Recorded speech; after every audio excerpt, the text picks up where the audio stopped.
চেহারার মধ্যে 3 রকমের নূর থাকবে। জোরে বলেন কয় রকম? একটু আওয়াজ দিয়ে বলেন না কয় রকম? কয় হাসরের ময়দানে মানুষের চেহারাগুলো 3 রকমের হবে। 1 নম্বর আমল শোনেন, 1 নম্বরের আমল, মুসলমান ভাইরা রে আমার, 1 নম্বরের মানুষ হবে তারা তাদের চেহারাগুলো আকাশের সূর্যের মতো ঝলমল ঝলমল করবে। ওই লোকগুলো কারা? কয় পুরুষের মধ্যে ওই লোকগুলো হইল তারা যারা ওযু করিয়া আজান হওয়ার আগে আগে আল্লাহর ঘর মসজিদে ঢুকিয়া যায়। আল্লাহর ঘর মসজিদে ঢুকিয়া গিয়া মুয়াজ্জিনের কণ্ঠে আজান শুনে আর আজানের জবাবগুলো দেয়। তারা ওযু করিয়া যখন মসজিদে গিয়া বসিয়া বসিয়া আজান শুনে, ওই যে আল্লাহর নামের সম্মান করেছে, ওই মানুষগুলোর চেহারা হাসরের কঠিন ময়দানে আকাশের সূর্যের মতো ঝলমল ঝলমল করতে থাকবে।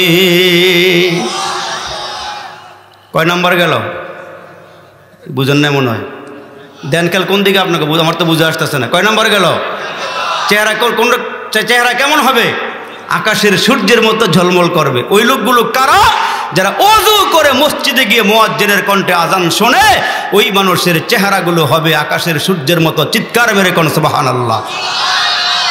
2 নম্বরে, এখনো আজান শুরু হয় নাই, আপনি ওযু করে ঘরের দিকে রওনা দিয়েছেন, মসজিদের দিকে নামাজ আদায় করবেন।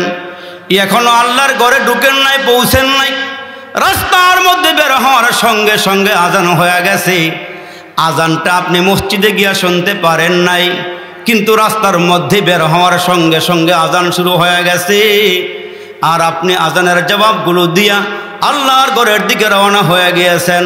আমার আল্লাহ বলেন এদের সম্মান হবে, এদের পুরস্কার হবে। আমি হাসরের ময়দানে এদের চেহারাগুলো আকাশের চন্দ্রের মতো করে দিব। আকাশের চন্দ্রের মতো হাসরের ময়দানে ওই মানুষগুলোর চেহারা ঝলমল করতে থাকবে। আর 3 নম্বর, ওই মানুষ যারা এখনো ঘরে বসে আছে, আজানের সময় হয়ে গেছে, এখনো মসজিদে যায় নাই, মাত্র ওযু করতেছে, ঘরের মধ্যে আছে, এখনো বের হয় নাই, নিয়ত করেছে চলে যাবে, কিন্তু দেরি হয়ে গেল, ঘরের মধ্যে থাইকাই আজান শুনেছে। ওই মানুষগুলোর চেহারা হাসরের ময়দানে আকাশের তারকার মতো জলমল জলমল করবে। আর কয়েকটা চেহারা আছে, ওই চেহারার দিকে তাকাইয়া, মানুষগুলোর চেহারার দিকে তাকাইয়া আল্লাহ কুদরতি নজর দিয়া দিয়া মুস্কি মুস্কি হাসে। 1 নম্বর, ওই মানুষগুলোর চেহারার দিকে তাকাইয়া আল্লাহ মুস্কি মুস্কি হাসে। যেই রাত্রে স্বামী আর স্ত্রী একই বিছানার মধ্যে শোয়া আছে, হঠাৎ করে স্বামীর ঘুম ভেঙে গেল। ঘুম ভাঙার পরে স্বামী ওযু করেছে, ওযু করার পরে হাতের মধ্যে কিছু পানি লাগা আছে, ওই পানিগুলো হাতের মধ্যেই নিয়া বিবির কিনারায় দাঁড়ায়া গেছে। বিবির কিনারায় দাঁড়ায়া হাতের পানিগুলো বিবির চেহারার মধ্যে মারছে, চোখের মধ্যে পানি মারছে। বিবির চোখ খুইলা গেল, ঘুম ভেঙ্গা গেল। চক্ষুটা খুইলা চিন্তা করে, কিরে আমি তো ঘরের মধ্যেই শোয়া, আমি আছি, আমার চেহারার মধ্যে কিসের পানি আসলো? বৃষ্টির পানি না কুয়াশার পানি? হঠাৎ করে তাকায়া দেখে কুয়াশার পানি নয়, বৃষ্টির পানিও নয়। স্বামীটা শিওরে দাঁড়াইয়া ওযু করা পানিগুলো বিবির চেহারার মধ্যে ফিকে মারছে। ডাক দিয়া বলেন, স্বামী আমার চেহারায় কেন পানি মারলেন? স্বামী ডাক দিয়া, বিবিরে আমি এই মুহূর্তে তাহাজ্জুদ পড়ব, চিন্তা করলাম তুমি ঘুমাইয়া আসো, তোমার ঘুমটা ভেঙ্গে দিলাম, তুমিও আমার মতো ওযু করে নামাজে দাঁড়ায়া যাইবা, এই জন্য চেহারার মধ্যে পানি মারছি। আমার আল্লাহ ডেকে ডেকে বলেন, শোনো দুনিয়ার মানুষেরা, যেই মানুষগুলো নিজের ঘুম ভাঙ্গার পরে বিবির ঘুম ভাঙ্গায়া দিল, চেহারার মধ্যে পানি মারল, ওই মুহূর্তে আল্লাহ স্বামী আর স্ত্রীর চেহারার দিকে তাকাইয়া মুস্কি মুস্কি হাসিয়ার বলে, ফেরেশতারা সাক্ষী থাক, এই দোনো বান্দা বান্দিকে আমি আল্লাহ সব গুনাহ খাতা ক্ষমা করে দিলাম। নিজের ঘুম ভাঙলে বিবির ঘুম ভাঙ্গাইয়া দিবেন। আমার মায়েরা যদি আড়ালে থাকেন, আপনার ঘুম ভেঙে গেলে স্বামীর ঘুম ভাঙ্গাইয়া নামাজে দাঁড়া করাইয়া দিবেন। এই আমার মুসলমান ভাইরা, আমার 2 নম্বরের ওই মানুষগুলো যারা মুসলমান ওযু করে আল্লাহর ঘরের দিকে রওনা দিয়েছে, দিলের মধ্যে একটা পিপাসা ছিল, আমি আল্লাহর ঘরে গিয়ে নামাজ আদায় করব। কিন্তু মুসলমান রওনা দেওয়ার পর আল্লাহর ঘরে গিয়ে নামাজ আদায় করবে, নিয়ত করেছে, প্রথম কাতারে দাঁড়ায় নামাজ আদায় করবে, কিন্তু রাস্তার মধ্যে যাওয়ার পর দেরি হয়ে গেছে। মসজিদের সামনে গিয়ে দাঁড়ায়া দেখে মুয়াজ্জিন একামত দিতেছে, কদ কামাতিস সালাহ, কদ কামাতিস সালাহ। প্রথম কাতারটা পূর্ণ হয়ে গেছে। ওই মানুষটা আল্লাহর ঘরের সামনে দাঁড়ায়া মুসলমান ভাইরা আহ বলিয়া একটা শব্দ করিয়া বলে, আল্লাহ, চাইছিলাম প্রথম কাতারে গিয়ে নামাজটা আদায় করব, পারলাম না, প্রথম কাতারটা পূর্ণ হয়ে গেছে। বান্দায় যে আহ বলিয়া আফসোস করেছি, তার জবান দিয়ে একটা নূর বের হয়ে গেছে। ওই মুহূর্তে আল্লাহ ফেরেশতাদেরকে ডাক দিয়ে বলেন, ফেরেশতারা সাক্ষী থাক, এই বান্দা এই মুহূর্তে আমার ঘরের সামনে দাঁড়ায়া টাকা পয়সা ধন দৌলত কোনো কিছুই চায় নাই, কোনো খাবার দাবারও চায় নাই।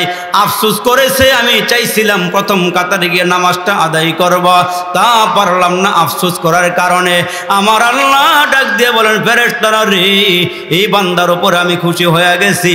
এই বান্দার দিকে তাকাইয়া আল্লাহ মুস্কি মুস্কি হাসি আর বলে, তোমরা সাক্ষী থাক, আমি এই বান্দার গুনাহ খাতাও মাফ করে দিলাম। 3 নম্বরের আরেকটা আমল আছে, যারা বাইতুল্লাহতে গিয়া খানায় কাবার সামনে গিয়া 3 মুসলমানের হারামের কাপড় পরিধান করিয়া, 2টা হারামের কাপড় পরিধান করিয়া আল্লাহর ঘরের চতুর্দিক দিয়ে বান্দা বান্দি ঘুরে আর কয়, লাব্বাইক আল্লাহুম্মা লাব্বাইক, লাব্বাইক লা শারীকা লাকা লাব্বাইক, ইন্নাল হামদা ওয়ান নি'মাতা লাকা ওয়াল মুলক লা শারীকা লাক। আল্লাহ গো, আমি নোয়াখালী জেলা থেকে, আমি ঢাকা থেকে, নারায়ণগঞ্জ থেকে, আল্লাহ আমি বাংলাদেশের জমিন থেকে তোমার ঘরে আসছি। আল্লাহ বাইতুল্লাহর জিয়ারতে আসছি। আল্লাহ আমি তোমার ঘরে হাজির। আল্লাহ আমি তোমার ঘরে হাজিরা দিয়েছি। আল্লাহ তোমার সামনে দাঁড়ায়া গিয়েছি। আমার জিন্দেগির গুনাহগুলো মাফ করে দাও। আল্লাহ তুমি আমার গুনাহগাতা মাফ করিয়া দাও, আমারে মাসুম বানায়া দাও, আমারে আল্লাহ নিষ্পাপ বানায়া দাও। এমন করে যখন বান্দাটা আল্লাহর ঘরে তাওয়াফ করে আর কাঁদি, আমার আল্লাহ ফেরেশতাদেরকে ডাক দিয়ে বলেন, ফেরেশতারা রে সাক্ষী থাক, আমি আল্লাহ এই বান্দা বান্দির গুনাহ খাতাও মাফ করে দিলাম। এ মুসলমান স্বামী আর স্ত্রী একই বিছানার মধ্যে শোয়া। শাহ অলিউল্লাহর আব্বা শাহ আব্দুর রহিমের ঘুম ভেঙে যাওয়ার পর ওযু করলেন, নামাজে গিয়ে দাঁড়ায়া গেলেন। হঠাৎ করে বিবির ঘুম ভেঙে গেল। বিবির ঘুম ভাঙ্গার পরে এখন চিন্তা করে, আল্লাহ রে, আমার স্বামী কই? তাকায়া দেখে বিছানার মধ্যে নাই। আশপাশের রুমে খুঁজলেন, পাইলেন না। তাকায়া দেখে নীরবে একটা রুমের মধ্যে গিয়ে নামাজে দাঁড়ায় আছে। মুসলমান ভাইরা রে আমার, শেষ রাতে নামাজে দাঁড়ায়া দেখো কি মজা, কি স্বাদ। ইমাম গাজালি বলেন, কেউ যদি বুজুর্গ হতে চাও, কেউ যদি ওলি হইতে চাও, শেষ রাতে নামাজের মধ্যে দাঁড়ায়া যাও। তুমি নিয়মিত তাহাজ্জুদ নামাজ পড়লে আল্লাহ তোমারে ওলি বানাইয়া কবরে নিবে। নামাজে দাঁড়ায়া যাও, শেষ রাতে উঠো, চোখ খুইলা ফালাও, তোমার পিঠটা বিছানার থেকে আলোক করে ফালাও। তো শাহ আব্দুর রহিমের বিবি শাহ অলিউল্লাহর মা নিজে ওযু করলেন, চিন্তা করলেন ঘুমায়া লাভ নাই, আমিও দাঁড়ায়া যাই। ওযু করলেন, নামাজে দাঁড়ায়া গেলেন, নামাজ শেষ করলেন। নামাজ শেষ করলেন, নামাজ শেষ করিয়া যায় নামাজের মধ্যেই বসে আছে। আর ওইদিকে স্বামী আব্দুর রহিম নামাজ শেষ করিয়া মুরাকাবার মধ্যে বসে আছে। এদিক দিয়ে শাহ অলিউল্লাহর আম্মা 2টা হাত আল্লাহর দরবারে বাড়াইয়া দিয়া হাউমাও করিয়া কাঁদে আর বলে, আল্লাহ বেগুনা পাঠাইছ মালিক, গুনাহ নিয়া যাব, কবরে হাসরে তোমায় কেমনে মুখ দেখাবো। বান্দা আছে বন্দিগি নাই, শেষ করেছি জিন্দিগি, আখেরাতের বিচার দিনে এ পাপীদের উপায় কি। জ্বালায়ও না আমরা রে আল্লাহ দোজখের আগুনে, এমন কঠিন আগুন সহিব কেমনে। ভাই ও বন্ধু সবাই মিলে বুকে দিবে মাটি, দরজা বন্ধ করে দিবে জনমের লাগি। পতন হতে আমরার যখন আল্লাহ বাহির করবা যান, সঙ্গে করে নিতে দিও পবিত্র ঈমান। ঈমানের রঙে আল্লাহ রঙিন বানায়া, মারেফাতের নূরে দাও গো উজালা করিয়া। আল্লাহু আকবার বলেন। কিন্তু আমাদের বেলায় দেখা যায় পাপ আছে, বান্দা আছে, বন্দেগী নাই, গুনাহ আছে, তওবা নাই। আরো কি কয় জানেন? নামাজ পড়ুক আর না পড়ুক, রমজানের রোজা রাখুক আর না রাখুক, ভালো কাজ করুক আর না করুক, কিন্তু মাঝে মাঝে দেখা যায় কিছু মানুষের দিকে তাকাইয়া চাপার জোরে বলে, হুজুর নামাজ পড়ি আর না পড়ি ইমানটা শক্ত আছে। কি মনে কয় না, মনে কয় না, মনে হয় চাপার জোরে বলে হুজুর নামাজ পড়ি আর না পড়ি। কেন? এই বেড়ায় দেখছে আঞ্জা দিয়া গাঞ্জা খাইলো আল্লাহ কিছু কয় না, ফাঁকে ফাঁকে ইয়াব্বা খাইলো আল্লাহ কিছু কয় না, জিনা করলো কিছু কয় না, মদ পান করলো কিছু কয় না, সুদে টাকা লাগায় খাইলো কিছু কয় না। কেন কয় না? আল্লাহ বলেন আমার একটা ধরার সময় আছে, আমি সবাইকে সবসময় ধরি না। আমি আল্লাহ দুনিয়াটা দিলাম পরীক্ষার হল বানায়া, এইখানে যার যা মনে চায় সব কিছু করতে পারবা, কোনো বাধা বিঘ্নতা নাই। কিন্তু আল্লাহর একটা ধরার সময় আছে, ওই সময় ধরলে আর কাউকে ছাড় দেয় না। ঠিক কিনা জোরে বলে? এখন তো আল্লাহ রমজান মাসে দিনের বেলা ডাইলের বড়া খাইলো কিছু কয় না, নামাজের আজানও হয়ে গেছে, চায়ের দোকানে বসে গল্প গুজব করে, ওই চায়ের দোকানটাকে মিনি সংসদ বানায়া এইখানে কেউ এমপি সাজে, কেউ চেয়ারম্যান সাজে, কেউ ডাক্তার সাজে, সাইজা এখানে মাতাব্বর সাজে, বিচারক সাজে, বৈশা অনেক কিছুই করে। কিন্তু আল্লাহর ধরলে আল্লাহ ধরতে পারে মুহূর্তে, কিন্তু আল্লাহ ধরে না। কেন? আমার নবী বলে গেছে আল্লাহ আমার উম্মত গুনাহ করলে তওবা করার একটু সুযোগ দিও, তওবা করার একটু সুযোগ দিও, সঙ্গে সঙ্গে আযাব দিও না, আযাবে গ্রেফতার করিও না। ওই নবীজির চোখের পানি আল্লাহ কবুল করেছি বিদায় এই যুগে আমরা গুনাহ করো পার পেয়ে যাই। এই জন্য আমরা নিজের ঘরে গুনাহ করলো বের হওয়ার সুযোগ পাই, আবার বাহিরে গিয়া গুনাহ করলো ঘরে আসার সুযোগ পাই। কেন? ওই যে আল্লাহ রহমান, আল্লাহ রহিম, আমরা গুনাহ করলো আল্লাহ ধরে না, নাফরমানি করলো আল্লাহ কিছু বলে না। কারণটা কি? ওই যে আমার নবী আমাদের জন্য দোয়া করে গেছে, আল্লাহ আমার উম্মতকে একটু সুযোগ দিও তওবা করার। এই জন্যই তো আমরা মুসলমান পার পায়া যাই। ছোট গুনাহ করার পরেও মুসলমান আস্তে আস্তে বড় গুনার দিকে দাবিত হই, বড় গুনার দিকে আমরা দৌড়াইতে শুরু করি। কিন্তু কেন? যেহেতু আমাদের উপরে গজব আসে না। আল্লাহ মাঝে মাঝে কিঞ্চিত পরীক্ষা করিয়া দেখে যে আমরা আসলে আল্লাহর দিকে ফিরি কিনা, আল্লাহর দিকে ফিররা আসি কিনা। মাঝে মাঝে দেখেন না, একটু করুণা দিয়ে আল্লাহ খোসা দিয়া দেখছিল যে মোকাবেলা করার মতন শক্তি দুনিয়ার মানুষের আসেনি। কিন্তু দেখা গেছে সব মানুষ ফেল হয়ে গেছে। ওইখানে মুসলমান ভাইরা আল্লাহর সামনে ওই মুহূর্তে মুসলমান ভাইরা বাহাদুরি দেখাইবার মতন কোনো বেটা ওই সময় ছিল না। জোরে আওয়াজ করে বলেন ঠিক না বেঠিক? এজন্য মুসলমান ভাইরা রে আমার, শাহ ওলিউল্লাহর বাবা নামাজের পরে মুরাকাবায় বসে আছে। আমাদের মুরব্বীরা আমাদেরকে বলে মাঝে মাঝে একটু মুরাকাবা কইরো, কখন জানি আপনার আমার সামনে মালাকুল মউত এসে দাঁড়িয়ে যায়। এরে মুসলমান একটু চিন্তা করো বাবা, কোন সময় জানি আপনাকে আমাকে ধরে ফেলে আজরাইল, মালাকুল মউত কখন জানি আপনাকে আমাকে টেনে হেসড়ে কবর দেশে নিয়ে যায়। একটু মুরাকাবা করবে না? হারে এই আমার সামনে মালাকুল মউত এসে গেল, আমার রুহুটা নিয়ে গেল। আমার রুহুটা নিয়ে যাওয়ার পর আমার নিথর দেহটা আমার ঘরের বিছানার মধ্যে পড়ে আছে। কিছুক্ষণের মধ্যে খাটিয়ার থেকে আমাকে নামিয়ে ফেলা হলো।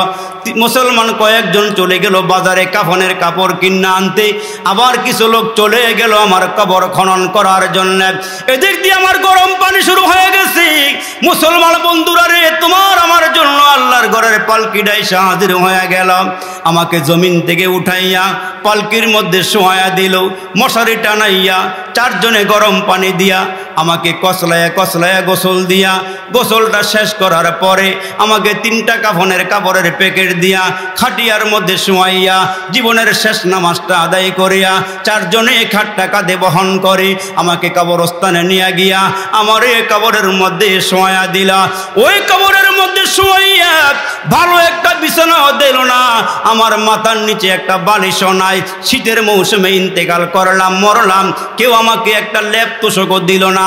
কিসের বাহাদুরি করি, কিসের আমিত্ব দেখায়, কিসের ভাব দেখায়, কিসের বাড়ি আমার, কিসের ঘর আমার, কিসের ক্ষমতা আমার। তোমার মতো আমার মতো কত মানুষ কবরে চলিয়া গেল রে বাবা, কবরের মধ্যে শোয়াইয়া রেখে আসলো। উপরের দিকে তাকায়া দেখি চাঙ্গিগুলো বিছাইয়া হাজার হাজার মন মাটির চাপা দিয়া আমাকে শোয়াইয়া সবাই চলে আসলা। এরে মুসলমান ভাইরারি, কবরের ভিতরে ফেরেশতারা আইসা আমাকে পাকড়াও করে ফেললো, আমাকে ধরে ফেললো। ওই মুহূর্তে আমার আযাব শুরু হয়ে গেল, আমাকে পিটাইতে শুরু করলো। আমি হাউমাউ করিয়া কাঁদি, আমার ছেলেও শুনল না, আমার বিবিও শুনল না, আমার মেয়েও শুনল না, কেউ শুনল না। বৈশা বৈশা মাঝে মাঝে একটা মোরাকাবা করবেন, কখন জানি আমার হালাতটা এমন হয়ে যায়। এই জন্য মুসলমান ভাইরা, রসুল আরবি ডাক দিয়া কয়, যারা দৈনন্দিন কমাস কম 70 বার মৃত্যুর কথা স্মরণ করবে, ওই মানুষগুলোকে আল্লাহ শহীদের দরওয়াজা দিয়ে হাসরের ময়দানে উঠাবে।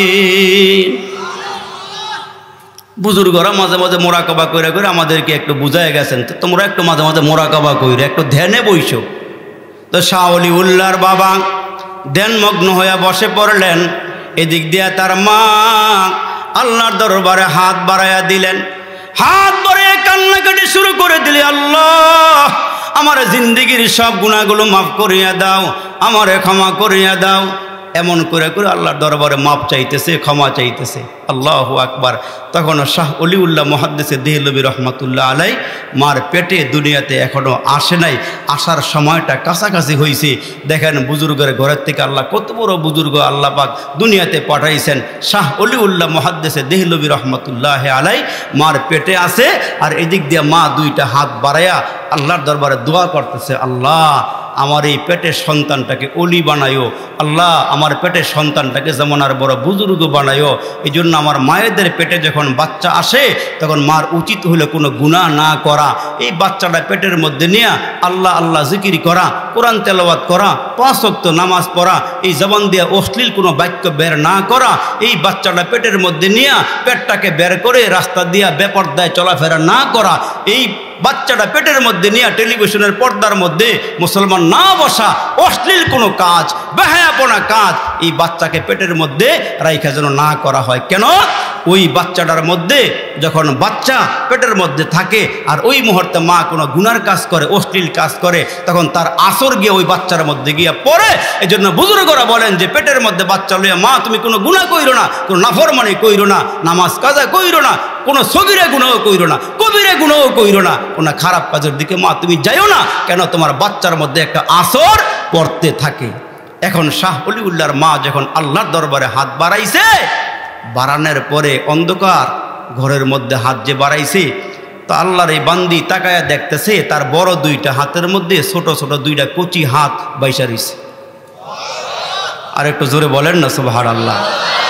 এই মায়ের বড় হাতের মধ্যে ছোট দুইটা কচি হাত বাইসা রইছে। তা আল্লাহর বান্দি মহিলা মানুষ তো ভয় পেয়ে গেছে, নীরবে নির্জনে স্বামীকে বললামও না, স্বামী এক রমে আমি আর এক রমে, দুইটা হাত বাইসা রয়েছে, এই হাতগুলো কোথায় থেকে আসলো? ভয়ে জড়সড় হইয়া মুনাজাত বন্ধ করে চুপচাপ বৈশা রয়েছে। আর ওই যে আরেক রমে শাহ ওলিউল্লাহ মুহাদ্দিস দেহলভীর আব্বা ধ্যানমগ্ন হয়ে বৈশা রয়েছে, ওইখান থেকে উনি সব ধ্যানমগ্ন অবস্থায় নজর করতেছেন, সব দেখতেছেন, আর বৈশা বৈশা মুস্কি মুস্কি হাসতেছেন। তোরে কর সুবহানাল্লাহ, আল্লাহু আকবার। এখন যখন হাত বন্ধ, মুনাজাত বন্ধ করে দিছে, অনেকক্ষণ পরে আবার আল্লাহর দরবারে হাত বাড়াইছে। হাত দুইটা বাড়াইবার পর আবারও তাকায় দেখে দুইটা নরম নরম হাত, ছোট্ট ছোট্ট কচি দুইটা হাত। মুসলমান ভাইরারি, নরম নরম কচি কচি হাত দুইটা মায়ের হাতের সঙ্গে লেগে আছে। আল্লাহর দরবারে দুইটা কচি হাত বাড়ায়া রেখেছে। এইবার শাহ ওলিউল্লাহর মা মুনাজাত বন্ধ করে চিৎকার দিয়া স্বামীর রোমের দিকে দৌড়াইতেছে। স্বামীর রোমের দিকে দৌড়ায়, স্বামীকে গিয়া দুই হাত দিয়া জড়াইয়া ধরছে, চোখের পানিগুলো ছেড়ে দিয়েছে। স্বামী গো, আমি ভয় পেয়ে গেছি, কি হয়েছে তোমার? আমি পরপর দুইবার আল্লাহর দরবারে হাত বাড়াইয়া দিলাম। স্বামী আমি তাকায়া দেখি আমার হাতের মধ্যে কচি কচি দুইটা হাত বাইসা রইছে, নরম নরম দুইটা হাত দেখলাম, ছোট ছোট দুইটা হাত দেখলাম। শাহ অলিউল্লাহর বাবা শাহ আব্দুর রহিম মুস্কি মুস্কি হাসি আর বলে, তুমি যখনই দোয়ার জন্য হাত বাড়াইছো তখন যে তোমার হাতের মধ্যে দুইটা কচি হাত বাইসা উঠছে, তখন থেকে আমার নজরে পড়েছে, তখন থেকে আমি দেখতেছি। ভয় পাওয়ার কোনো কারণ নাই, চিন্তার কোনো কারণ নাই। এই দুইটা হাত জিনবুতের হাত না, পেতনির হাত না, এই দুইটা হাত হলো তোমার পেটের সন্তানের হাত। চিল্লায় কল সুবহানাল্লাহ। বিবি রে, তোমার গর্ভে যেদিন আল্লাহ সন্তান দান করেছেন ওই দিন থেকে আমি আল্লাহর দরবারে দোয়া করেছি, মাহবুদ আমার সন্তানটাকে জমানার বড় বুজুর্গ বানায়ো, জমানার বড় অলি বানাইও, আল্লাহ আমার সন্তানটারে কবুল করে আনিও। এখন দেখা যায় হাদিস বর্ণনা করতে গেলে শাহ অলিউল্লাহর নাম ছাড়া হাদিস বর্ণনা করা যায় না। এই শাহ অলিউল্লাহ মুহাদ্দিসের দেহলভী নবীজির সাথে এমন একটা প্রেম লাগাইছেন, এমন একটা সম্পর্ক লাগাইছেন, রাতের বেলা ঘুমায় একদিন ঘুমের ঘরে স্বপ্নে দেখে তার বিছানার মধ্যে আমার নবীর আগমন। চিল্লায় জোরে করুন সুবহানাল্লাহ। নবীর সাথে একটা লাইন হয়ে গেছে, নবীজির আশেক, নবীজির মোহাব্বতের মানুষ শাহ অলিউল্লাহ মুহাদ্দিসে দেহলভী রহমতুল্লাহ আলাইহি। এখন নবীজি তার বিছানার মধ্যে আগমন দেখে এখন চিন্তা করতেছে, আল্লাহ গো, এমন একজন বড় ব্যক্তি যাকে না বানাইলে তুমি কোনো কিছুই বানাইতে না, এই ব্যক্তি আমার ঘরে আগমন, আমার বিছানায় বসা। এখন নবীজির কোন বিছানায় বসলে ইজ্জত হবে, সম্মান হবে, নবীজির কোন খানাটা দিলে নবীজির জন্য মুসলমান ভাইরা কল্যাণ হবে, মঙ্গল হবে, ভালো হবে। এখন চিন্তায় পড়ে গেছে। শাহ অলিউল্লাহ ঘুমের ভিতরে আমার নবীরে দেখে বলতেছেন, ইয়া রাসূলুল্লাহ, আপনি আমার ঘরে আসছেন, আমি আপনাকে মেহমানদারি কি করাইব? আমার নবী বলতেছেন, চিন্তার কোনো কারণ নাই, মেহমানদারি করার জন্য আমি আসি নাই, তোমাকে এক নজর দেখার জন্য আসছি। নবীজির সাথে তার এমন একটা সম্পর্ক, এমন একটা মহব্বত, দেখার জন্য আসছে। আল্লাহু আকবার। এখন নবীজি নিজের দাড়ি মুবারকগুলো খিলাল করতেছে, আঙ্গুল দিয়ে দাড়ি খিলাল করে। তো খিলাল করতে গিয়ে একটা দাড়ি নবীজির হাতের মধ্যে উঠে গেছে। এখন রসুল বলতেছেন, অলিউল্লাহ, আমার এখন যাওয়ার সময় হয়ে গেছে, আমি চলে যাব, তোমার আমি কি হাদিয়া দিয়ে যাব? আমি আমার একটা দাড়ি তোমার হাদিয়া দিয়ে গেলাম। একখান দাড়ি আমার নবী শাহ অলিউল্লাহকে হাদিয়া দিয়ে গেলেন। শাহ অলিউল্লাহ মুহাদ্দিসে দেহলভী বলেন, আমার নবীজি আমার ডান হাতের মধ্যে নবীজির দাড়ি মুবারক দিলেন, আমি মুষ্টি বন্ধ করে রাখলাম। ঘুম ভাঙ্গার পরে তাকায় দেখি আমার নবীজির বরকতি দাড়িটা আমার হাতের মুঠুর মধ্যে আছে। এখন আমি চিন্তায় পড়ে গেলাম, মালিক, নবীজির বরকতি দাড়ি আমি কোন জায়গায় রাখবো? এটার সম্মান কেমনে দিলে হবে? শাহ অলিউল্লাহ মুহাদ্দিসে দেহলভী বলেন, আমি আমার নবীজির দাড়ি মুবারক পাইয়া সুন্দর করে ভালো কাপড়ের মধ্যে পেঁচাইয়া তাকের মধ্যে রেখে দিলাম, যাতে করে দাড়ির সম্মান হয়, দাড়ির ইজ্জত হয়, তাকের মধ্যে রেখে দিলাম। আল্লাহু আকবার। দাড়িটা মখমল কাপড় দিয়ে পেঁচাইয়া তাকে রাখে, আর ওই নবীর দেওয়া সুন্নত আমরা মুখের মধ্যে রাইখা শুক্রবার আসলে পরে সেলুন ঘরে গিয়া ওই সেলুন ঘরের নাপাক পানির সাথে আমরা মিশাইয়া ড্রেন দিয়ে ছেড়ে দিচ্ছি। অথচ আমাদের একজন বুজুর্গ বলেন, তেরে মাহবুব কে ইয়া রব শাবাহাত লেকে আয়া হু, তেরে মাহবুব কে ইয়া রব শাবাহাত লেকে আয়া হু, হकीकत उसको तू कर दे मैं सूरत लेके आया हूँ। হাসরের কঠিন দিনে যদি কোনো উম্মত দাড়িটা সঙ্গে নিয়া আল্লাহর সামনে দাঁড়ায় বলে, আল্লাহ, দুনিয়ার থেকে আমি কিছু আনতে পারি নাই, তোমার নবীর সুরত ধরে আসছিলাম, আল্লাহ আমি আর কিছু নিয়ে আসতে পারি নাই, আল্লাহ আমি নকল সাইজা আসছিলাম, আল্লাহ তুমি আমার আসল বানাইয়া দাও। তো মুসলমান ভাইরা, খাজা আজিজুল হাসান মজজুব বলেন, যদি এই দাড়িটা সঙ্গে নিয়ে আল্লাহর সামনে দাঁড়াইতে পারো তো আল্লাহ তাআলা এই উসিলায় তোমাকে মাফ করে জান্নাত দিয়ে দিবেন। এই দাড়ির সম্মান আমাদের কাছে নাই, আমাদের কাছে নাই। যাদের কাছে আছে এরা রেখে দিয়েছেন, আর যাদের কাছে নাই সপ্তাহে একবার দুইবার এটাকে আমরা কর্তন করে করে নাপাক পানির সাথে ড্রেন দিয়ে বাসায় দিচ্ছি। উম্মত, যেই নবীর সুন্নতকে ভালোবাসলে নবীজির সঙ্গে জান্নাতে যাওয়া যায়। এই অবস্থার মধ্যে এই মুহূর্তে নবীজির একটা সুন্নতের উপরে আমল করলে 100 গলা কাটা শহীদের সওয়াব পাওয়া যায়। কিন্তু আমরা উম্মতেরা ওই সওয়াব থেকে বঞ্চিত। নবীজির কলিজার মধ্যে আঘাত দিয়া দিয়া আমরা জমিনে বসবাস করতেছি। আর নবীজির কলিজার মধ্যে আঘাত দিয়া কোনো উম্মত হাসরের দিন নবীর সুপারিশ পাবে না। আর নবীর সুপারিশ না পাইলে ওই উম্মতগুলো জান্নাতেও যেতে পারবে না। ঠিক না বে ঠিক? জোরে বলে। নবীজিকে মোহাব্বত করেন। নবীজির সুন্নতকে যারা ভালোবাসবে এরা নবীকে মোহাব্বত করলো। নবীজিকে মোহাব্বত করাই মানে নবীর সুন্নতের উপরে আমল করা। নবীর সুন্নত থেকে দূরে থাকবেন তো মুসলমান ভাইরা নবীজির ভালোবাসা পাইবেন না। এই জন্য রসুল বলে গিয়েছেন, আমার সুন্নতকে আঁকড়িয়ে ধরো, আমার সুন্নতের উপরে আমল করো, নিজের দেহের মধ্যে সুন্নত জারি করো, ঘরের মধ্যে সুন্নত জারি করো, বিবির মধ্যে সুন্নত জারি করো, সন্তানের মধ্যে সুন্নত জারি করো। দেখবা তোমার ঘরের মধ্যে নূর আর নূর হবে, বরকত আর বরকত হবে। যারাই আমার সুন্নতের উপর আমল করেছে আল্লাহ পাক রব্বে কারিম ওই ঘরের মধ্যে বরকত ঢুকিয়ে দিয়েছেন। আজকে আপনার আমার ঘরে বরকত নাই কেন? ঘর থেকে অনেক সুন্নত দূর হয়ে গেছে, অনেক সুন্নত থেকে আমরা বঞ্চিত হয়ে আসছি। মুসলমান ভাইরা রে আমার, যে মানুষগুলো কবরের চিন্তা করে, পরকালের চিন্তা করে, এই মানুষগুলো হরদম গুনাহ করতে পারে না। এই মানুষগুলো যদি একটু চিন্তা করতো আল্লাহ আমারে কেন বানাইলো, কি জন্য আল্লাহ আমারে দুনিয়াতে পাঠাইলো, একটু চিন্তা করলেও হয়। আমরা মনে করেছি আল্লাহ আমাদেরকে অনার্থক বানাইছেন, ও কারণে বানাইছেন, এমনি এমনি দুনিয়াতে পাঠাইছেন। আল্লাহ বলেন, বান্দা এমনি এমনি তোমাদেরকে আমি দুনিয়াতে পাঠাই নাই, অহেতুক বানাই নাই, ও কারণে বানাই নাই। আমার হাসিবিতুম আন্নামা খালাকনাকুম আবাসাও ওয়া আন্নাকুম ইলাইনা লা তুরজাউন।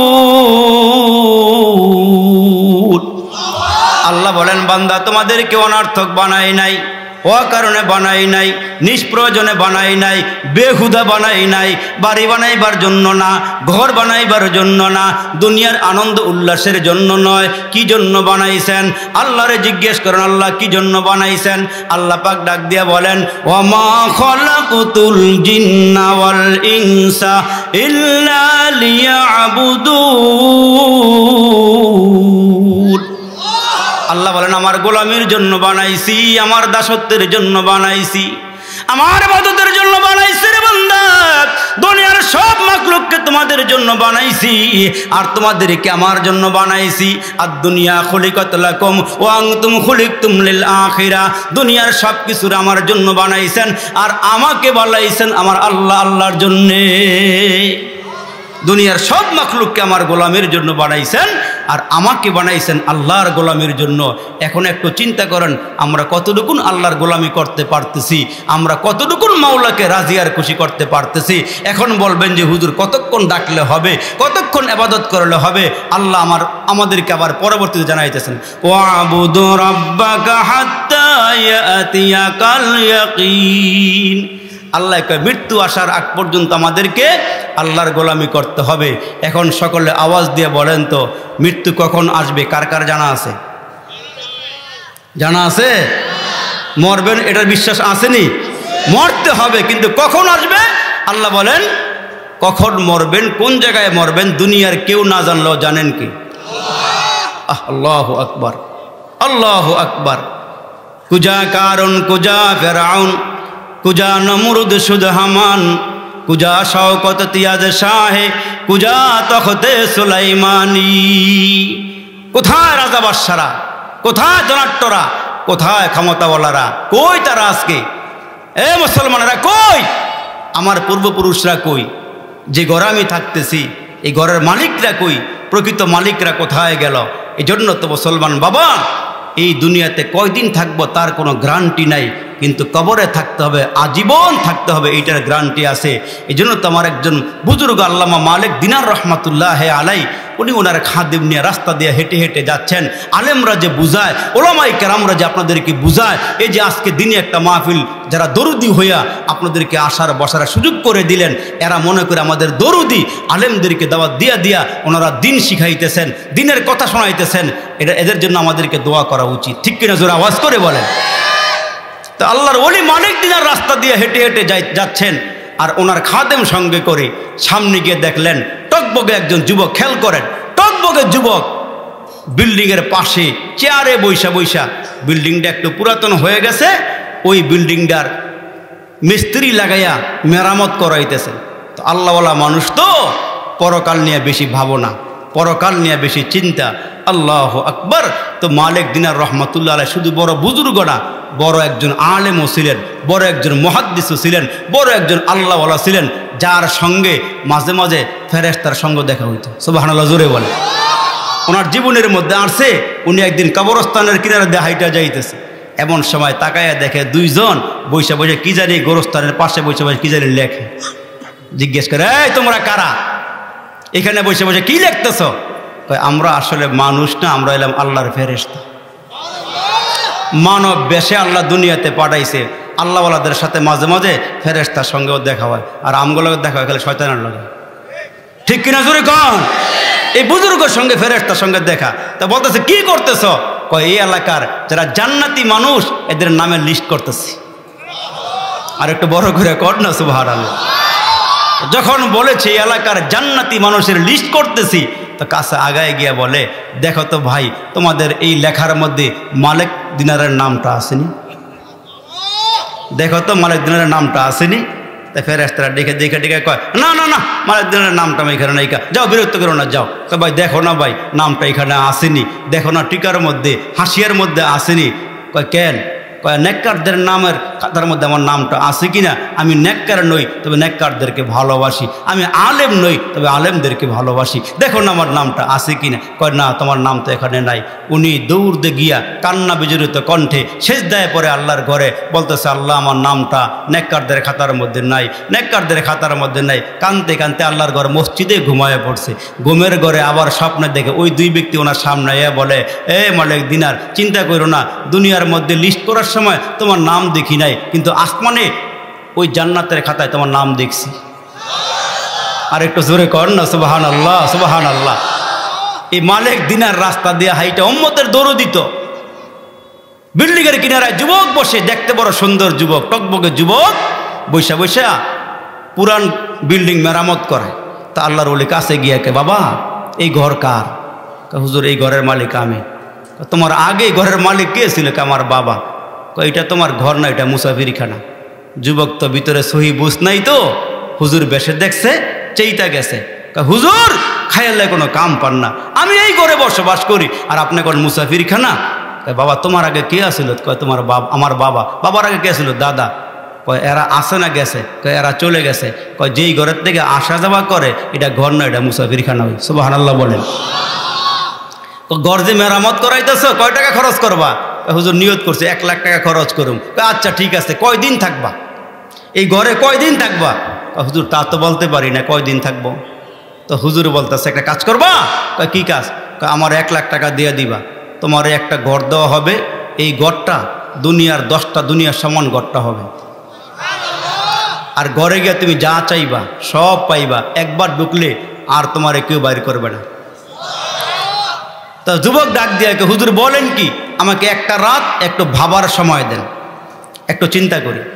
তো হুজুরও বাড়িতে গিয়া এশার নামাজের পরে আর ঘুমায় নাই, বিছানায় দাঁড়াইয়া দাঁড়াইয়া দাঁড়াইয়া নামাজ পইরা পইরা সেজদায় গিয়া গিয়া কান্না কইরা কইরা হাত বাড়াইয়া, আল্লাহ এই যুবককে দাওয়াত দেওয়ার দায়িত্ব আমার, মুসল্লায় দাঁড়া করাইবার দায়িত্ব আমার, বুজুর্গ বানাইয়া পরকালমুখী বানায় দেওয়ার দায়িত্ব হলো তোমার।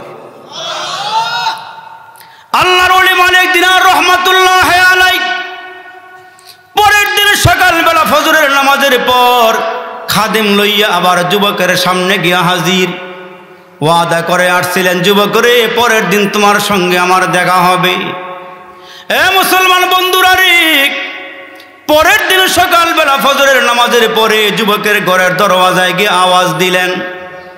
আওয়াজ দিয়া ডাক দিয়া কয়, যুবক তোমার সঙ্গে দেখা করার জন্য আমি একজন মুরব্বী আসছি, গতকালকে দেখা করেছিলাম। যুবক ঘরের দরওয়াজা খুলিয়া সম্মানের সাথে হুজুরকে ঘরে নিয়ে বসাইলেন।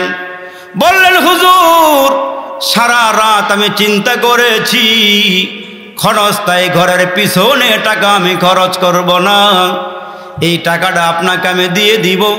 তবে হুজুর আমি গুনাহগার, আমি 1 ওয়াক্ত নামাজও পড়ি নাই। হুজুর আল্লাহকে ডাকি নাই, আমার উপরে মালিক মনে হয় রাগ হয়ে গেছে।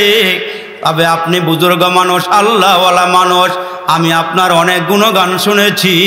হুজুরগো, আপনার বরকতি হাত, যে হাত দিয়ে আপনি আল্লাহর নামের তসবিহগুলো আদায় করেন, যে জিহ্বা নারায়া নারায়া মালিককে ডাক দেন, হুজুর জানি না আমার সামনে কখন জানি মালাকুল মউত দাঁড়ায়া যায়, কোন দিন জানি আমাকে ধরে নিয়ে যায়। ও হুজুর, আপনি একটা কাজ করলে পরে আপনাকে আমি 1 লক্ষ টাকার মালিক বানায়া দিব, টাকাটা আপনাকে দিয়ে দিব। আল্লাহর ওলি হযরতে মালিক দিনার ডাক দিয়া বলেন, কি কাজ করতে হবে বলো। ওই মুহূর্তে আল্লাহর ওলির সামনে যুবক ডাক দিয়া কয়, হুজুর আমি একটা কাগজ কলম আপনার হাতে উঠাইয়া দিব। ও হুজুর, ওই কাগজের মধ্যে আপনি একটা কাজ করবেন, একটা লেখা লিখবেন। কয়, কি লেখা? আপনি লিখবেন যে হুজুর আমি যুবকের নিকট থেকে 1 লক্ষ টাকা নিয়ে গেলাম, আর জান্নাতে একটা ঘর দেওয়ার দায়িত্বটা আমি নিলাম। এই লেখাটা লেখা হুজুর কাগজের মধ্যে আপনি একটু সাইন করিয়া দিবেন। আমি জানি হুজুর আমার কোনো আমল নাই, আমার কোনো ইবাদত নাই, আপনার বরকতি হাতের লেখাটা আমি সুন্দর করে ঘরে রেখে দিব, আর ঘরের মানুষদেরকে ওসিয়ত করে যাব, আমি যেদিন মারা যাব হুজুর আপনার বরকতি হাতের লেখাটা আমার কাফনের কাপড়ের ভিতরে যদি এই কাগজটা ঢুকাইয়া দেওয়া হয়, হুজুর আমি জানি কোনো কাগজ ঢুকানো যায় না, কিন্তু আমার কোনো আমল নাই, আমার কোনো বন্দিগি নাই, আমার কোনো গোলামি নাই। আমি যদি এই কাগজটা সঙ্গে করে নিয়ে কাফনের কাপড়ের ভিতরে ঢুকায় নিয়ে যেতে পারি, কবরের মধ্যে যদি ফেরেশতারা আমাকে ধরে পাকড়াও করি, ওই দিন আমি কিছু আমল দিতে পারবো না, আমার কোনো আমল এদের সামনে হাজির হবে না। আমি ওই দিন কাগজটা বাড়াইয়া দিয়া বলবো, আল্লাহ আমি কোনো আমল নিয়ে আসতে পারি নাই, তোমার ফেরেশতাদেরকে বলো একজন বুজুর্গের হাতের লেখা নিয়ে আসছি, 1 লক্ষ টাকা মালিকের নামে বরাদ্দ দিয়ে আসছি, হুজুর্গ হতে পারে এই উসিলায় আল্লাহ আমারে ক্ষমা করে জান্নাতের ফয়সালা করে দিতে পারে। আল্লাহর ওলি মালিক দিনার রহমাতুল্লাহ আলাইহি ওই মুহূর্তে ডাক দিয়ে বলে, যুবক ঠিক আছে, দাও কাগজ কলম দাও, আমি আল্লাহর সঙ্গে একটা চুক্তি করি। উনি এমন একজন বুজুর্গ, লাউ আকসামা আলাল্লাহি লা আবাররা, কোন বুজুর্গ জমিনে দাঁড়াইয়া কসম করলে আল্লাহ পাক ওই কসম মুহূর্তের মধ্যে পূরণ করে দেন। মালিক দিনার বললে, দাও কাগজ কলম দাও। 1 লক্ষ টাকা হাতে নিয়া কাগজ লইয়া কলম দিয়া সাইন করে বললেন, আল্লাহ তোমার উপরে তাওয়াক্কুল করি, তোমার উপরে ভরসা করি, যুবকের নিকট থেকে তোমার নামে 1 লক্ষ টাকা নিয়ে গেলাম। আল্লাহ এই গোলামের কথাটা তুমি রাইখো, যুবককে তুমি জান্নাতে একটা ঘরের মালিক বানাইয়া দিও। 1 লক্ষ টাকা নিয়ে গিয়া যুবককে কাগজ লিখে দিয়ে বলে, যুবক লও কাগজ। 1 লক্ষ টাকা নিয়া বুজুর্গ আল্লাহর ওলি বাড়িতে যায় না, যুবকের ঘরের সামনে দাঁড়াইয়া এলাকার সব গরিব দুঃখীর ডাইকা টাকাটা বন্টন করে দিয়া উনি ওনার বাড়ির দিকে রওনা দিয়েছে। আল্লাহু আকবার জোরে বলে। সব টাকা গরিবদের মাঝে বিলীন করে দিয়া উনি বাড়ির দিকে রওনা দিয়েছে। যার যার ইবাদত শুরু হয়ে গেছে, ওই যুবকটা খাটি দিলে তওবা করে নামাজি হয়ে গেছে, দিনের পথে চলা শুরু করেছে, আল্লাহর পথে চলা শুরু করেছে। মুসলমান কয়েক মাস পরে এই মালিক দিনার রহমাতুল্লাহ আলাইহি ফজরের নামাজ পড়ার জন্য ওনার বাড়ির মসজিদে গেলেন। বাড়ির মসজিদে যাওয়ার পর ফজরের নামাজ শেষ করিয়া মেহরাবের দিকে নজর দিলেন। তাকায়া দেখে মেহরাবের মধ্যে যে মুসলমান মিম্বর আছে, মিম্বর, ওই মিম্বরের উপরে হযরত তাকায়া দেখেন একটা কাগজের টুকরা পড়ে আছে। ওনার বাড়ির মসজিদে নামাজে গেলেন, মিম্বরের উপরে কাগজের টুকরা পড়ে আছে। হুজুর নামাজ শেষ করে মিম্বরের সামনে গেলেন, কাগজটা হাতে নিলেন, আশ্চর্য হয়ে গেলেন, চমকিয়া উঠলেন, কিরে মালিক, এই কাগজ না লেখা যুবকের হাতে দিয়েছিলাম, এই কাগজটা এখন আমার সামনে কেমনে আসলো রে মালিক? তোমার খেলা বোঝা যায় না রে মালিক, তোমার খেলা বোঝা যায় না রে আল্লাহ। কাগজ লেখা দিলাম যুবকের হাতে। এই কাগজটা আমার মসজিদে মেহরাবের মধ্যে মিম্বরের উপরে কি করে আসলো? কাগজটা আল্লাহর ওলি হাতে নিয়ে তাকায়া দেখে একদিকে লেখা মালিক দিনার লিখেছেন, আল্লাহ তোমার নামে 1 লক্ষ টাকা যুবকের হাতের থেকে নিয়েছি, বিনিময়ে তুমি তারে জান্নাতে একটা ঘর দিয়া দিও। অপর পৃষ্ঠায় লেখা দেখা যায়, লেখা আছে, এ মালিক দিনার, তুমি যে আমার সঙ্গে ওয়াদা করেছিলে যুবকরে জান্নাতে একটা ঘর দিবা, আমি আল্লাহ তার উপরে খুশি হয়ে গিয়েছি, তার দানটা কবুল করে নিয়েছি। আমি আল্লাহ তোমার কসম পূরণ করেছি, সে মারা গেছে, তারে আমি আল্লাহ জান্নাতের ঘরের মালিক বানায়া দিয়েছি। মালিক দিনার রহমাতুল্লাহ আলাইহি কাগজটা হাতে নিয়ে রওনা হয়ে গেলেন। ওই যুবকের বাড়ির সামনে গিয়ে দাঁড়াইলেন।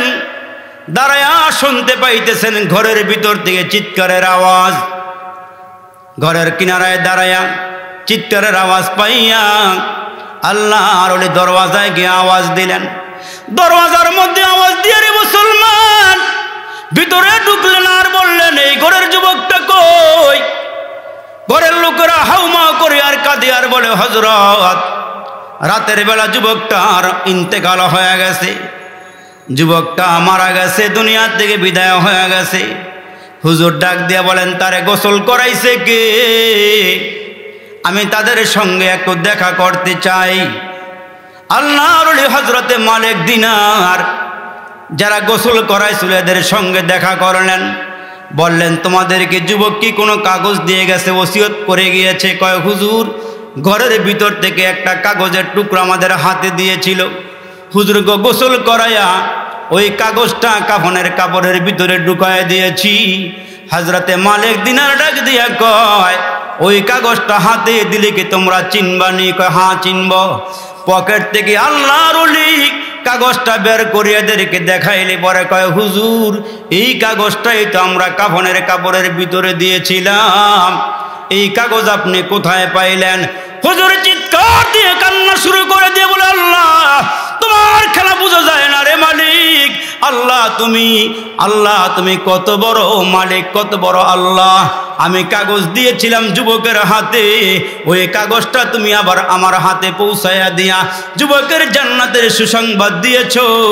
এ মুসলমান, যদি মৃত্যুর আগে আগে খাঁটি তওবা করে আল্লাহর গোলামির মধ্যে আমরা প্রবেশ করতে পারি, ওই আল্লাহ ডেকে বলে, এ মানুষ তোমাদেরকে অনার্থক পাঠাই নাই, ও কারণে পাঠাই নাই, ও হেতুক পাঠাই নাই রে বান্দা।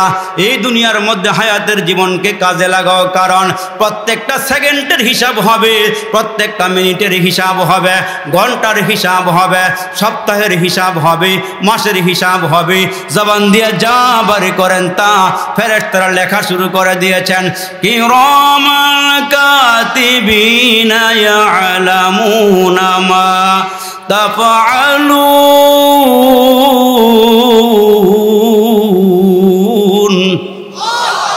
জবান দিয়ে যা বারি করেন ভালো মন্দ সব কিছু লেখা আছে। মা ইয়ালফিযু মিন কওলিন ইল্লা লাদাইহি রাকীবুন আতীদ। জবান দিয়ে ভালো মন্দ যা বলেন সব কিছু লেখা আছে। কিরামান কাতিবিন, ফেরেশতা দুজন মানুষের সঙ্গে থাকে সদা সর্বক্ষণ। পাপপূর্ণ ভালো মন্দ যা করে বান্দায় সব কিছু লিখে রাখে আমলনামায়। সব কিছু ভালো মন্দ যা কিছু করতেছি সব কিছু লিখতেছেন আমলনামার মধ্যে, সব কিছু জমা পাবেন। এখন আমলনামা দেখা যায় না, একটা সময় আপনার আমার সামনে আমলনামাটা চলে আসবে। আল্লাহ রসুল বলেন, ওই আমলনামাটা কত বড় হবে জানেন? তো আমলনামাটা তোমার চোখের দৃষ্টি যত দূর পর্যন্ত যাবে আমলনামাটা তত বড় হয়ে তোমার সামনে আসবে। আল্লাহ বলবেন, ইকরা কিতাবাক, নরোত্তম করে মানুষ পড়ো তোমার আমলনামা, ইকরা কিতাবাক, তুমি তোমার আমলনামাটা পড়ো। তখন বান্দা তাকায়া তাকায়া দেখবে, লা ইউগাদিরু সগীরাতা ওয়ালা কাবীরা, এই আমলনামার মধ্যে ছোট বড় ভালো মন্দ রাতে দিনে সকাল সন্ধ্যায় যা কিছু করেছে সেটা ভালো হোক আর মন্দ হোক সব কিছু বান্দার আমলনামার মধ্যে লেখা আছে। তখন বান্দা আফসোস করবে আর বলবে, আরে যদি আরেকটু ভালো কাজ করতাম, আরেকটু ভালো কাজ করতাম। যখন মালাকুল মউত আপনার আমার সামনে আসবে, আসার পরে যখন চিবি দিয়ে গলার মধ্যে ধরবে রুহুটা বের করার জন্যে, আল্লাহু আকবার, একটু ভালো করে খেয়াল করে শোনেন। মালাকুল মউত প্রত্যেকটা মানুষের সামনে আসবে, যুবক নাই, বৃদ্ধ নাই, সবার সামনে আসবে। তখন মালাকুল মউত যখন রুহুটা বের করার জন্য আপনার গলার মধ্যে চিবি দিয়ে ধরবে আর বলবে, সুম্মায়ুন জিহি কাল্লা, কে আসো এই মুহূর্তে আমার হাতটা সরাইয়া নিবা, কে আসো হাতটা সরাইয়া নিবা। ওই মুহূর্তে কোনো বীর বাহাদুর এমন নাই যে মালাকুল মউতের হাতটা গলার থেকে সরাইয়া নিব, না না না, হবে না। এই জন্য মরণ দুই ধরনের হয়, কাহারা মরণ হয় সুন্দর মরণ, আবার কাহারা মরণ হয় কি অসুন্দর মরণ। সুন্দর মরণ যাদের হবে এদের সামনে মালাকুল মউত আসবে, আসার পরে এই মুখের ভিতর দিয়ে, ভালো করে শোনেন, এই মুখের ভিতর দিয়ে ঢুইকা রুহুটা বের করতে চাবে। তখন রুহুটা বের করতে যখন চাবে, তখন এই জবান কথা বলবে, এ ফেরেশতা এইখান দিয়ে আইসো না, এইখান দিয়ে রুহুটা বের করো না। কেন? এই বান্দা জিব্বা নারায়া নারায়া আল্লাহ পাকের তসবিহগুলো আদায় করেছিল। আর একটু জোরে আওয়াজ করে বলেন না সুবহানাল্লাহ। তসবিহ পড়েছিল, আল্লাহরে ডাকছিল, কোরআন শরীফ পড়ছিল, এইখান দিয়ে আইসো না। মালাকুল মউত তখন এই কানের ভিতর দিয়ে ঢুইকা রুহুটা বের করতে চাবে।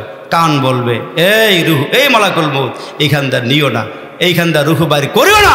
কারণ বান্দা এই কান দিয়া দিয়া ভালো ভালো কথা শুনছে, ওয়াজ শুনছে, কোরআন শরীফ পড়া শুনছে। সুবহানাল্লাহ, জোরে আওয়াজ দিয়ে বলেন। তখন মালাকুল মউত হাতের দিক দিয়ে আসবে, হাতের দিক দিয়ে রুহুটা বের করতে চাবে। হাত বলবে, এ মালাকুল মউত, এই বেচারার না এই হাত দিয়ে দূরে দূরে কোরআন শরীফ খুলে খুলে পড়ছে। সুবহানাল্লাহ বলেন না জোরে। ওই যে আল্লাহ হাতের মধ্যে কর দিয়েছিল, এই কর গুনা গুনা সুবহানাল্লাহ, আলহামদুলিল্লাহ, আল্লাহু আকবার, এই তসবিহগুলো আদায় করছে, এইখান দিয়ে নিও না। তখন রুহুটা বের করার জন্য পায়ের দিক দিয়ে আসবে, পাও বলবে, এই বান্দা আজীবন নেক কাজ করছে, ভালো কাজ করছে, হাইটা হাইটা মসজিদে গেছে, হাইটা ওলামায়ে কেরামের সামনে এসে বয়ান শুনছে। এখন মালাকুল মউত আল্লাহরে বলবে, আল্লাহ কোন দিক দিয়ে বের করতাম? আমার আল্লাহ বলবেন, এই বান্দা লা ইলাহা ইল্লাল্লাহর পাগল, আল্লাহ ছাড়া কোনো মাবুদ নাই, আল্লাহর পাগল ছিল।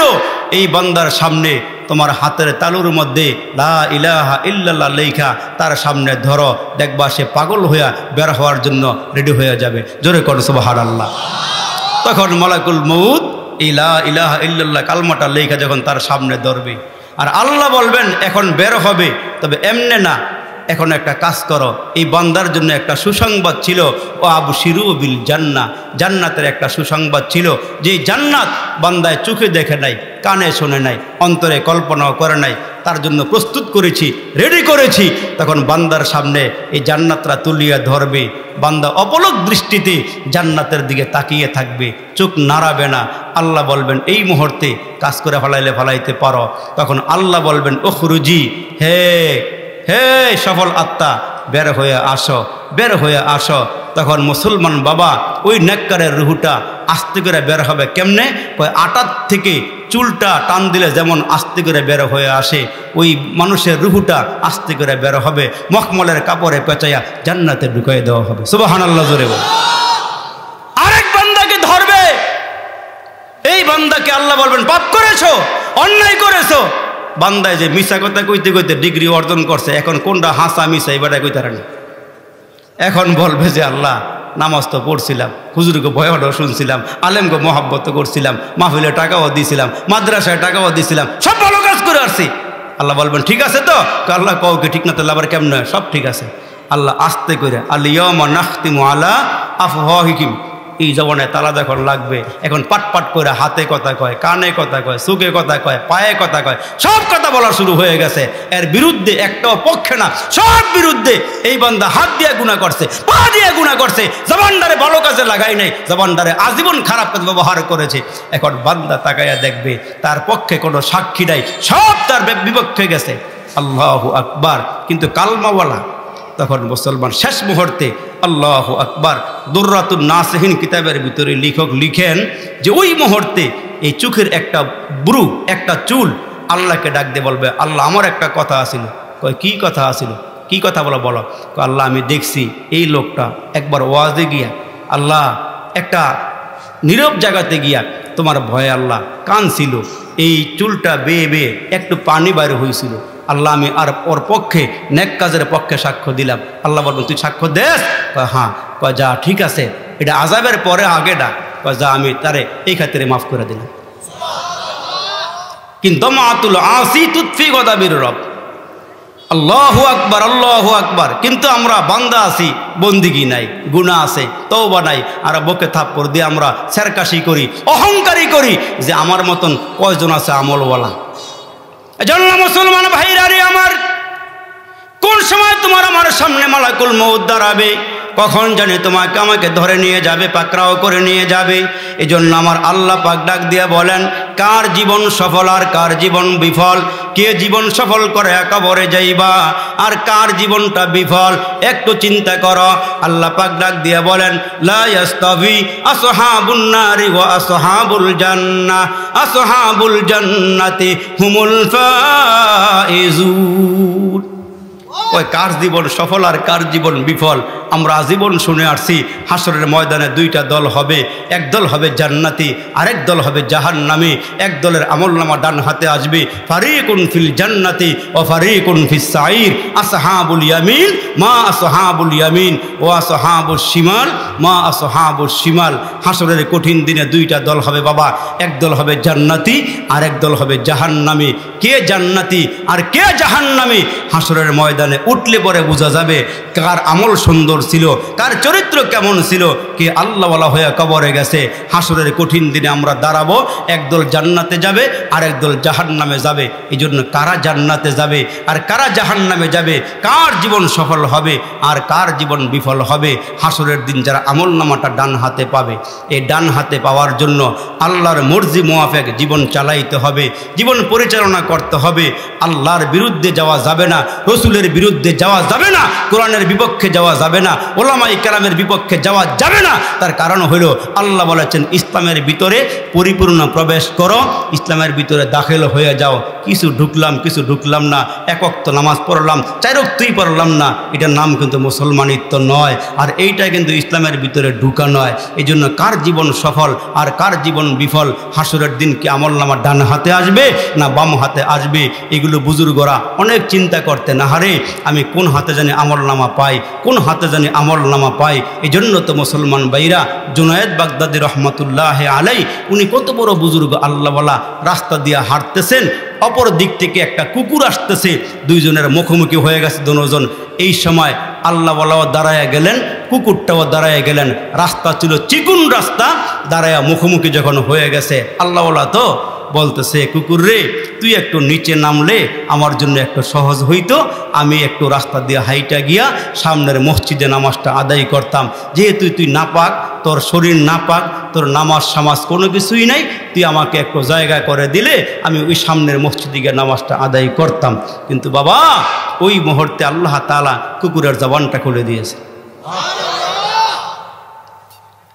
কুকুর দাঁড়ায় ডাক দিয়ে বলে, আল্লাহর ওলি, আমার নামাজ নাই সমাজ নাই, আমি নাপাক, তুমি আমাকে বলতেছো নিচে নাই মাজাইতা, আমার তুমি আশরাফুল মাখলুকাত, তুমি মানুষ। হ্যাঁ মানলাম তুমি মানুষ, তুমি সৃষ্টির সেরা। আল্লাহ 4টা জিনিসের কসম করে বলেন মানুষ সেরা, মানুষ সুন্দর। কিন্তু শোনো, তোমার আমি কয়েকটা প্রশ্ন করব, উত্তর দিবা, তারপরে বুঝবো তোমার জীবন সুন্দর না আমার জীবন সুন্দর, তুমি সফল নাকি আমি সফল, তুমি বিফল না আমি বিফল, তারপরেই বোঝা যাবে। কুকুরটার জবান খুলে গেল, মুসলমান জবান খুলে যায়। শেখ সাদির মাধ্যমে আমরা জানতে পারি, শেখ সাদি গোসল করতে ঢুকে গোসলখানায় গিয়া ঢুকলো, মেশকো আম্বরের গ্যারান তার নাকে আসলো। উনি চতুর্দিকে নজর দেয়, কিরে আমার নাকের মধ্যে এত সুন্দর গ্যারান কোথায় থেকে আসে? তাকায়া দেখে মুসলমান বাবাজিরা রে, গোসলখানার ভিতরে ছোট্ট মাটির টুকরা পড়ে আছে। ওই মাটির টুকরা হাতে নিয়া নাকের কাছে নিলে পরে তাকায়া দেখে মাটির টুকরার ভিতর থেকেই মেশকো আম্বরের গ্যারান। একদা সানের আগারে বসিয়া হেরুন মাটির ঢিলা, হাতে নিয়া তারে শুকিয়া দেখুনু শিবাস মেলা। কহিনু তারে কস্তুরি তুমি কি আতর দান, তোমার গায়ে সুবাস বরা তুমি কি গুলিস্তান। গুলিস্তান মানে হলো ফুলের বাগান। এই টুকরা মাটির ঢিলা হাতে নিয়ে বলতেছে, এই মাটি তুমি কি ফুলের বাগান, তুমি কি মেশক আম্বর, তুমি কি জাফরান, তোমার গায়ে এত সুন্দর গ্রাণ কেন? তখন মাটির জবান আল্লাহ খুলে দিছে। মাটি বলে, কখিনো এসব কিছু নহি আমি অতি নিচু মাটি, কখিনো এসব কিছু নহি আমি অতি নিচু মাটি, ফুলের সুবাসে থাকিয়া আমি হয়েছি যে খাঁটি, ফুলের সুবাসে থাকিয়া আমি হয়েছি যে খাঁটি। আল্লাহু আকবার। মাটির টুকরা কয়, হুজুর আমি আসলে আতরদান মেশক আম্বর কোনো কিছুই না, আমি একটা ফুলের টপের মধ্যে ছিলাম, ওই ফুলের পাপড়িগুলো ঝরিয়া ঝরিয়ে আমাকে স্পর্শ করেছিল, ফুল গাছের সঙ্গে লাইগা ফুলের গ্যারানটা আমি মাটির ভিতরে ঢুকাই দিছি। তা মাঝে মাঝে মাটির জবানটা খোলে। আল্লাহ পাক রব্বুল কারীম বলেন, ইয়াউমাইযিন তুহাদ্দিসু আখবারাহা, এই জমিনে যেখানে সেখানে দাঁড়াইয়া বসিয়া যতগুলো আমরা করি, এই জমিনটা হাসরের দিন বলবে যে আল্লাহ দুনিয়ার কেউ না দেখলো, আমি দেখছি আমার উপরে দাঁড়ায় বান্দায় গুনাহ করছে। এই জমিন কথা বলবে, কোন জায়গায় পাপ করেন দুনিয়ার কেউ না দেখলো, আল্লাহ দেখে, কিন্তু যেখানে দাঁড়াইয়া বসে গুনাহ করছেন ওইটা আপনার আমার বিপক্ষে সাক্ষ্য দিবে হাসরের ময়দানে যে আল্লাহ এই লোকটা এখানে দাঁড়াইয়া গুনাহ করছিল। হ্যাঁ মুসলমান ভাইরানি আমার, কুকুরটার জবান যখন খুলে গেল, আল্লাহর ওলি দাঁড়ায়া দাঁড়ায়া কুকুরের কথাগুলো শুনল। কুকুর ডাক দেয়া কয়, আল্লাহর ওলি, এ জুনাইদ, আমার নামাজ নাই সমাজ নাই, আমি নাপাক, তুমি কি আমাকে ঘৃণা করলা নাকি? তুমি আমাকে বলো নিচে নামার জন্যে, তুমি রাস্তা দিয়া হেঁটে যাইবা, দাঁড়াও তোমার সঙ্গে আমার কিছু কথা আছে। মালিক দি মুসলমান ওই মুহূর্তে আল্লাহর ওলি জুনাইদ ডাক দিয়ে বলে, কুকুর রে কি বলবি বল। কয়, আল্লাহর ওলি, আমার জিহ্বার পানি নাপাক, আমি ফাফাইয়া গেছি, গরমাক্ত হয়ে গেছি, আমার জিহ্বা দিয়া টস টস করে নাপাকগুলো পড়তেছে, লালা পড়তেছে। আপনি মনে করেছেন চিকুন রাস্তা দিয়ে হাঁটিয়া গেলে নাপাক আপনার জামার মধ্যেই লাগবে, নাপাক হয়ে যাবে। আমার জিহ্বার পানি নাপাক, লালা হইল নাপাক। আপনার কাছে আমার মাসআলা জানতে ইচ্ছে করে, আমার নাপাক যদি আপনার জামাতে লাগে, পরিষ্কার করার মতন কোনো মাসআলা মাসাইল আপনার কি জানা আছে? নাপাককে পাক করার মতো কোনো সিস্টেম কি আপনার জানা আছে? আল্লাহর ওলি জুনায়েদ ডাক দিয়ে বলে, কুকুর রে, তোমার জিহ্বার পানি নাপাক, আমার গায়ে লাগলে জামাতে লাগলে নাপাক হয়ে যাবে। মাসআলার মধ্যে পাওয়া যায় দুনিয়ার ভালো পানি দিয়া ধুইলে নাপাক দূর হয়ে যাবে, কাপড়টা পাক হয়ে যাবে। কুকুরকে তাইলে ভালো হয়েছে। এইবার তাহলে শোনেন, আমার জিহ্বা নাপাক, জিহ্বার পানি নাপাক, ভালো পানি দিয়ে ধুইলে পাক হয়ে যাবে। আমি আপনারে জিজ্ঞেস করি, আপনার কলবের মধ্যে যে গুনার নাপাকি আছে, দুনিয়ার পানি দিয়া ধুইলে কি পাক হবে নি? আপনার কলবের ভিতরে যে গুনার নাপাকি আছে, দুনিয়ার পানি দিয়া ধুইলে কি পাক হবে নি? আল্লাহর ওলি জুনায়েদ ডাক দিয়ে বলে, কুকুর রে, আমার দিলের নাপাকি দুনিয়ার পানি দিয়া ধুইলে পাক হবে না, দুনিয়ার পানি দিয়া ধুইলে পবিত্র হবে না। কুকুরটা ওই মুহূর্তে দাঁড়ায় ডাক দিয়ে বলে, আল্লাহর ওলি, তাইলে বোঝা যায় আপনার নাপাকের চেয়ে আমার নাপাকি হইল হালকা, আপনারটা হইল ভারী। এদিক দিয়ে তাকাইলে আমি আপনার থেকে বালা। দুই নম্বরে কুকুর ডাক দিয়ে কয়, আল্লাহর ওলি, আপনার কাছে আমার জিজ্ঞাসা, আপনি বলেন, আপনি তো আশরাফুল মাখলুকাত, আপনি কি জান্নাতি না জাহান্নামী? যদি আপনি জান্নাতি হন তাহলে আপনি আমার থেকে উত্তম, জান্নাতি হইলে আপনি আমার থেকে ভালো। আর যদি আপনি জান্নাতি না হন, যদি আপনি জান্নাত না পান, পরকালে যদি জাহান্নামের মুসলমান বাম হাতে আমলনামা চলে আসে, তাইলে দেখা যায় আপনি আমার থেকে অনুত্তম, আমি আপনার থেকে উত্তম। কারণ হাসরের কঠিন দিনে আমার জান্নাত জাহান্নাম কোনো কিছুই নাই। আমি যদি দুনিয়াতে কোনো দুর্বলকে আঘাত দিয়ে থাকি, হাসরের কঠিন ময়দানে আমার আল্লাহ ওই দুর্বলটাকে সবল বানাইয়া আর আমাকে দুর্বল বানাইয়া আমি যেই কয়টা কামড় দিয়েছিলাম, যেই কয়টা আঘাত দিয়েছিলাম, সমান করাইয়া আল্লাহ পাক রব্বে কারিম ওই মুহূর্তে আমাকে বিচার করাইয়া আল্লাহ পাক মাটির সঙ্গে আমারে মিশাইয়া দিবে। আমার জান্নাত জাহান্নাম কোনো কিছুই নাই। আপনি বলুন, আপনি জান্নাতি না জাহান্নামে?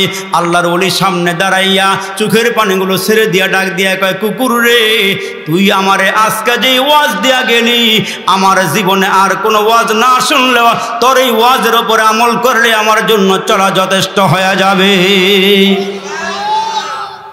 এ মুসলমান ভাইরা, কে জান্নাতি কে জাহান্নামী বলা যায় না, এই জন্য পায়ে হাত দিয়া বলিয়া যায়। আল্লাহ পাক রব্বে কারিম ডেকে বলেন, মিনহা খলাকনাকুম ওয়া ফিহা নুঈদুকুম ওয়া মিনহা নুখরিজুকুম তারাতান উখরা। বাংলা কবি কত সুন্দর করে কয়, মাটি হতে জন্ম নিলাম, মাটিতে মরণ, মাটি হতে উঠতে হবে রাখি অসরণ। আল্লাহ পাক আপনাকে আমাকে এক ফোঁটা নাপাক পানি দিয়ে বানাইল, ওই নাপাক পানির কোনো দাম নাই, কোনো মূল্য নাই।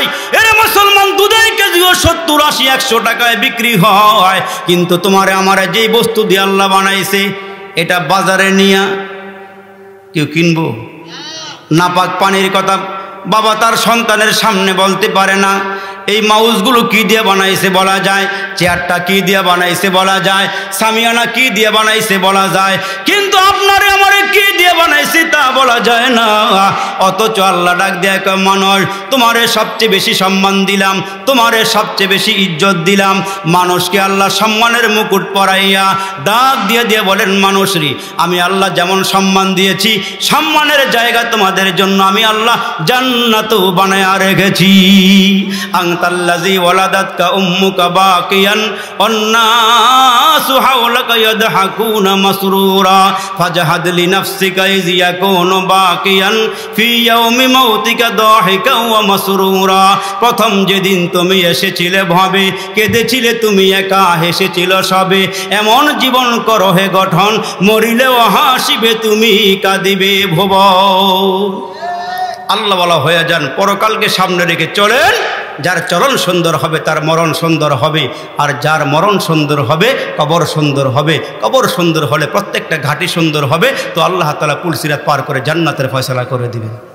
আমাদের প্রিয় ব্যক্তিত্ব আমাদের মাঝে চলে আসছেন হযরত, অনেক সম্মানী মানুষ, অনেক ইজ্জতওয়ালা মানুষ। আমি অধম হযরতকে সামনে রেখে আর আগাইতে চাই না।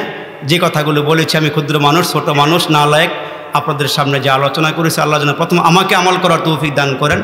আপনারা যেন আল্লাহ পাকের এই কথাগুলো, নবীজির কথাগুলো যা আলোচনা করেছি, আল্লাহ পাক যেন আমাদের সবাইকে আমল করার তৌফিক দান করেন।